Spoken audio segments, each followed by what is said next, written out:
Hey, this is Steve Domenico here at Team Link Ludlow with Pat the Gorilla Ninja Casey, talking to me about fighting for WFC, man. June 9th, Foxwoods Resort and Casino, 2-0, lightweight, but you're fighting at welterweight. I fight everywhere.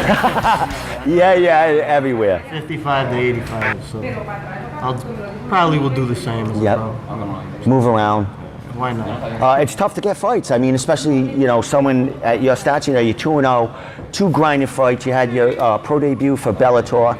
Then you fought for CES, 2 huge promotions right off the bat, buddy. Proven amateur, held a bunch of crowns there, fought in 3 different weight classes. Now you're fighting for the 3rd time for a third different my third promotion. Weight class too. Yeah. I fought 55, 60, and now 70. In pro. Yeah. Oh, all right. Because what was the CES? CES was a catchweight. Oh, okay. So excellent, man. So we're back right where you left off. Yeah, what I did as an amateur. Yeah. Awesome. So, all right, you're coming off that grinding fight, very impressive win for CES, and now you're fighting for WFC, a Las Vegas-based promotion who's traveling all over the country, big shows. I've seen them on social media showing what they got coming. They're actually bringing a Las Vegas guy here to fight you. This is 170-pound welterweight. You fought at a couple, a little lighter. You're used to it. What are you feeling about this fight, and how did you get this opportunity with this promotion? Well, I actually was in talks with WFC when I signed the CS contract. I had like 2 deals already done. Okay, yeah. After the Bellator fight, I signed to fight I had 2 fights already planned. So we were always in talks with WFC. We just didn't have an exact opponent yet. Okay. And then just recently we worked that out. Got the weight where we wanted it to be, and ready to go. I feel great, man. I'm a much happier person when I fight 170. Yeah. 155 it sucks. It's not a good cut. Exactly. I carry a lot of muscle. Yeah. I'm not a tall guy, but I'm pretty thick. So it's tough to make 55. I can do it. I've done it multiple times. I can do it, but I feel good fighting 70 right now. And that's a great in your young pro career, because you're ready. You could fight at 155 or 170, so you could hover around somewhere there. You're always training, always staying busy. You're always watching your weight because you eat clean mostly. You know what I mean? So, there's a lot of opportunities for you, and now you're fighting for the 3rd promotion, 3rd pro fight. Man, that's a big deal, brother. How you feeling about fighting at Foxwoods too? That's awesome. Yeah, that's awesome. Big arena. I fought Mohegan, then I fought Twin River, and now 3 casinos in a row. Yeah. So that's exciting. I always like fighting at casinos. And I love fighting different weight classes. I love that it opens up opportunities. You know what I mean? Yeah. It opens up different people I can fight, different interesting matchups. I can move up. I can move down. That's what fighting is about. Like, I never set out to be, I'm going to be the best 55 and 70. I want to be the best fighter, period, in the world. Like, I don't care about weight. So whatever I'm feeling around the time of the fight, where my weight is, a month out, 2 months out, then I decide what would be the right weight to fight, and I just, Excellent, and that's a veteran right there doing it, doing it as an AME, and people out there, young fighters should really look at your past career as an amateur and how you did things, because you're doing it right. Now you're producing as a pro. And the funny thing is you talked about you carry around muscle mass and stuff, and when you're fighting in there, a lot of people say, with that muscle mass, people gas out, but you don't. You know what I mean? I've never lost a decision. I've won many decisions. Yeah. You're always finding, not that you're finding ways because you're really dominating the fights. But, people are like, is he gonna get? And you don't. You just have to keep the pedal down and you keep that pressure on, man. How do you keep that, bro? Well, that's why I'm the Gorilla Ninja. Really strong, you go. Agile. That was the whole idea behind the name. But, I spend a lot of time. I take my strength conditioning very seriously. People look at me, I'm muscular, might think, whatever.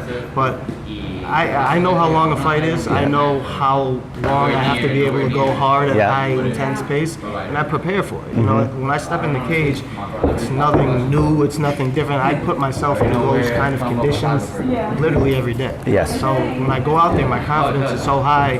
I'm in no rush. I don't feel like I have to end the fight early. I know I can fight 5 rounds. I can fight forever. You know what I mean? As long as I know how long the fight is, I'll be prepared to fight that pace at a high clip, and you know. So it is, man. It's no secret. It's not like you go in there and they're like, the fight's 18 minutes now. Yeah. You know what you're prepared for. Yep. You know, be a professional. Excellent. Be prepared and be ready. Awesome, brother. I brag about your, your intelligence about the fighting game, how you carry yourself on, social media. You're a true fighter, and you believe in yourself 100 and 200%, man.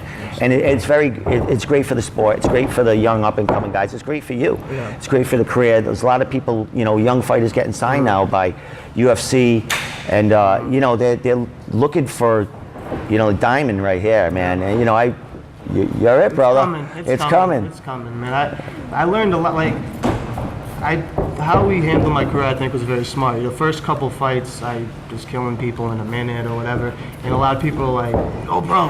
This was like 2 years ago. Go pro. We had a plan. We knew how to get me ready and when we wanted to go pro. Because when you go pro, that's it. A lot of people go pro before they're ready. They lose 1, they lose 2, they're 0-2. Their career, their career is pretty much done. Unless they do hot, but they're set back. Yes. So I knew we were going to prepare and go pro at the right time. I had a lot of experience. Like you said, my last 3-4 amateur fights were all title fights. They were all 15-minute fights. Like, I'm used to that. You're used to that, yep. I'm used to preparing for, good opponents. So I was smart about it. Of course, I knocked the first 3 fights. I knocked everyone out in a minute. I was like, I was thinking to myself, go pro. Yeah. But I had smart people around me, Marco Alvin, Dan Hagen, my 2 managers. It's not the first time, and we've gotten people to far places. So we were smart. We developed my game. I think I've shown. If you look at my first 2 pro fights, they're completely opposite. Fight at Bellator was pretty much kickboxing. I struck, kicks, punches, inside fighting, outside fighting, but still the same result: dominating, win every round. Turn to CES. First round was a little standing. Second round, takedowns, top pressure, elbows. He didn't get up the second or third round. If he did, I took him back down. So it was a completely different fight. So that's the preparation and being comfortable fighting everywhere is I feel I can step in there with anybody. It's early in my career, but I know I can employ different tactics to win. I don't go into a fight saying, I don't want to go to the ground with this guy. I don't, of course you know what people do, but in there you can change. Like that last fight, my game plan wasn't necessarily to wrestle. But I felt the takedowns was easy. I felt my top control was going to win me the fight. So there's the intelligence right there, you know what I mean? The best fighters, you look at guys like John Jones, George St. Pierre, they can win anyway. You know what I mean? They can beat you anyway. George St. Pierre's one fight's just jabbing people. Exactly. Exactly. Wrestling them, all aspects right there. You're a mixed martial artist, man. Absolutely. And you got to be able to adapt to what goes on. The game plan you expect isn't always what happens. So that's why I sharpen all the tools and I go to whatever's necessary. Always prepared. Always prepared. You have great teammates, great coaches, great camp. Everything's in your favor, brother. So you're glowing, and I'm glad to see it, man. Too. Excellent. Fans, the jungle, definitely. That was going to be my last question right there. The jungle. Yes. Your last fight was in CES in Providence, that area. You took a shitload of people, which you always do. This is a little closer to home, a little bit Foxwoods. What are we looking forward to? WFC on June 9th at Foxwoods. I'm going to be very happy with the people I bring. Early numbers so far look like it may be my biggest crowd. Awesome, brother. It may be even more than Bellator. So, excellent. Good for you. I've already sold a lot of tickets. A lot of people are excited. This could be the biggest group of people coming yet. This is going to be your biggest fight on probably the biggest stage. You had Bellator, but this is your 3rd fight as a pro. You got a big Vegas promotion coming in, bringing a Vegas guy in here to fight you. So this, after this fight, dude, there's a lot of openings everywhere. So I can't wait to see it, man. I'll be there. I'll be covering it. I'll be watching you, and I'll be bragging about what goes on after that hand's raised. Yes, we have in this cage, man. So I appreciate it, and always giving me time. So Pat, the Gorilla Ninja, Thank you, sir. Thanks I'll for see you in about 2.5 weeks, bro, in Foxwoods. Yes, we'll talk after. Awesome. A victory interview. Excellent, man. Oh yeah, I look forward to it, bro. All right, see you later.